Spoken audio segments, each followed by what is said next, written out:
आज आपण जनाई हा पाठ अभ्यासणार आहोत. पहा, दुपारची मोठ थांबली तशी जनाई उसाच्या फडातून बाहेर आली. आता दुपारची मोठ थांबली. मोठ म्हणजेच काय रे? की की उसाला पाणी देण्यासाठी जे देण्याचे एक माध्यम आहे, त्याला आपण मोठ असं म्हणायचं. तशी उसाच्या फडातून म्हणजे उसाच्या शेतातून काय झाली? जनाई बाहेर आली. पाण्याची दारं मोडून कंबर धरली होती. पाण्याची दारे मोडणे म्हणजेच पाटाचा प्रवाह बदलणे. पाण्याची दारे मोडणे म्हणजेच पाटाचा प्रवाह बदलणे. तर तिची कंबर धरली होती म्हणजे कंबर दुखत होती. पाल्यानं कापलेलं अंग सारं भगभगत होतं.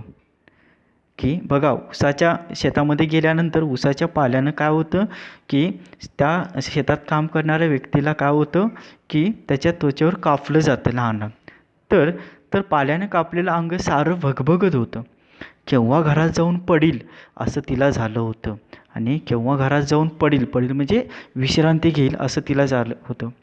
पण थेट वस्तीवर न जाता वाटवाकडी करून ती शेंगाच्या वावरात शिरली.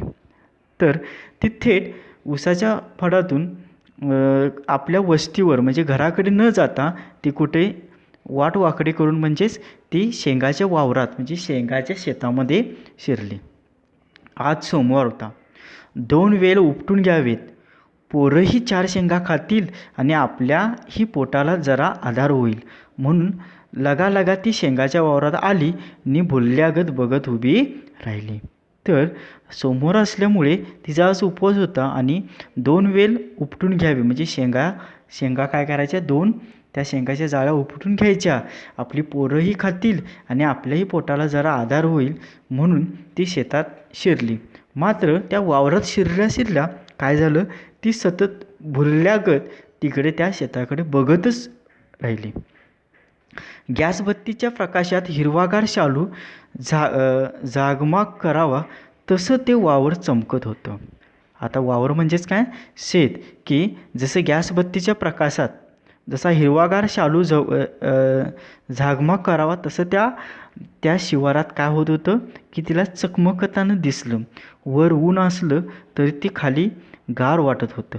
बघा, शेतामध्ये जरी ते वर ऊन असलं तरी शेतामध्ये खाली तिच्या पायाला काय वाटत होतं? गार वाटत होतं. शेंगांना आलेली पिवळी फुलं वेलबुट्टीगत दिसत होती. आणि ह्या भुईमुगाच्या शेंगांना आलेली ही पिवळी फुलं कशी वेलबुट्टीगत दिसत होती. हिरव्या पिवळ्या रेशमी धाग्यांचा एक रुमालच खाली विणला होता. जसा की हिरव्या आणि पिवळ्या रेशमी धाग्यांचा रुमाल कसा घरी तयार केला जातो तसं ते वावर दिसत होतं, शेत दिसत होतं.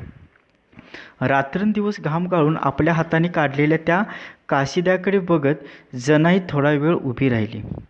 की रात्रंदिवस घाम गाळून तिने ह्या शेतामध्ये काम केलं होतं आणि त्या काशिद्याकडे बघत राहिली होती. म्हणजे तिने एक जाळी उपटून घेतली होती आणि एकाएकी एक विमान चालल्याचा आवाज कानावर येऊ लागला.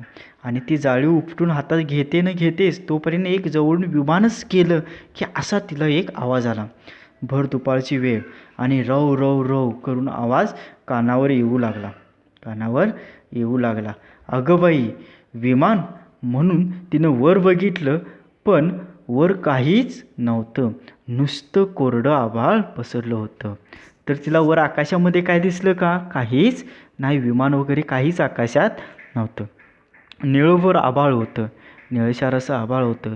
चिटपाखरूसुद्धा नव्हतं. रव रव असा आवाज तेवढा कानावर येत होता. आणि आकाशामध्ये कोणताही पक्षी नव्हता. आणि काय होतं की फक्त कानावर तिच्या काय रव रव असा काहीतरी चालल्याचा आवाज येत होता. कुठून आवाज येतो हे कळेना. झेंडू फुटल्यागत झाले म्हणजेच खूप घाबरणे. उभं राहायला नको म्हणून गडबडीने वेल उपटायला खाली वाकली आणि विमान समोरूनच अंगावर आल्याचा वाद झाला. आणि उभं राहायला नको म्हणून तिनं काय केलं? गडबडीनं आता वेल उपटायची आणि घरी जायचं म्हणून ती खाली वाकली. तर जणू काय तिच्या समोरूनच विमान येत आहे असा तिला भास झाला. खाली केलेली मान तिनं वर करून बघते तर समोरच्या 4 काकरीचे वेल उलते पालते होते आणि समोर ती वाकली असताना ती समोर पाहते ना पाहतेच तर समोर 4 काकडीचे उलते पालते काय होत होते, वेल होत होते. म्हणजे ते शेंगाची वेल उलते पालते होत होते आपोआप. भुईमुगाच्या आऱ्या वर उचलत होत्या आणि पायाखालची जमीन हादरत होती. आणि पायाखालची जमीन हादरत होती म्हणजे काहीतरी मोठं काहीतरी जनावर येत असं तिला जाणवत होतं. रो रो असा आवाज जवळ येत होता आणि डोळ्यांनी बघितलं तर काळ्या टिपक्यांची एक 4 वावतुळी अंगावर धावून येत होती. तर तिनं पाहिलं की 4 वाव म्हणजेच एक माप पूर्वीच्या काळी की तुळे असणारी आपल्या घराला जी वरती तुळे असते बघा, तेवढ्या आकाराचं एक साप मोठा काळा टिपक्याचा तिच्या अंगावर धावून येत होता. अगं बाई, साप म्हणून जनाई झटक्यानं मागं फिरली आणि जमिनीला पाय न टेकता वारं सुटावं तशी ती पळत सुटली आणि तिला साप दिसताच ती पाठीमागं पळत सुटली आणि मागे न बघता थेट वस्तीवर जाऊन धडकली. धावं दणाणून गेलं होतं. तिच्या जीवात जीव नव्हता. पोटात काय झालं होतं, घाबरा पडला होता. पोटात घाबरा पडला होता म्हणजे ती खूप घाबरली होती.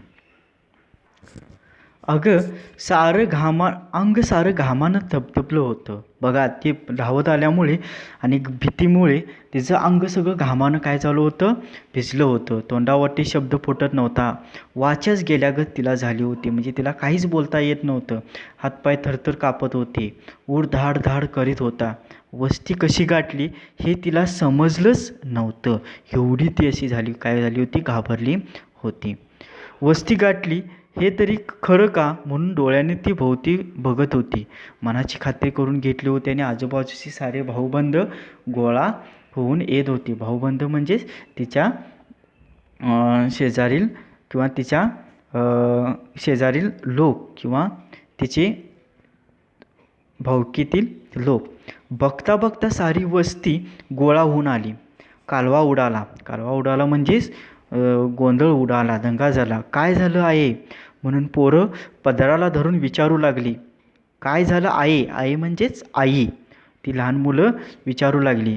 जमा झालेली सारी माणसं तोंडाकडे बघत राहिली. आता काय सांगायचं, ऊर अजून धडधडत होता म्हणजे अजूनही ती काय होत होती, घाबरत होती. कानातला आवाज जात नव्हता. काही बोलणंच सुधरत नव्हतं. कानातला अजूनही तो आवाज रो रो रो असा आवाज तिच्या काय कानातला जात नव्हता. काही बोलणं सुधरत नव्हतं म्हणजेच काही बोलायला तिला सुचत नव्हतं. कसं सांगायचं. तोवर चुलत सासराही उठून आला आणि विचारू लागला, काय झालं जना, उन्हाची अशी आरडत पळत का आलीस. तिच्या चुलत सासऱ्यानं तिला विचारलं. धाप लागलेला ऊर तिला धड बोलू देत नव्हता. घडला प्रसंग कसा बसा तिनं वर्णन केला आणि लोकांच्या तोंडाकडे बघत ती गप्पच बसून राहिली. ते ऐकून सारी वस्ती भ्यालागत झाली म्हणजे घाबरली. भ्याच पडलं.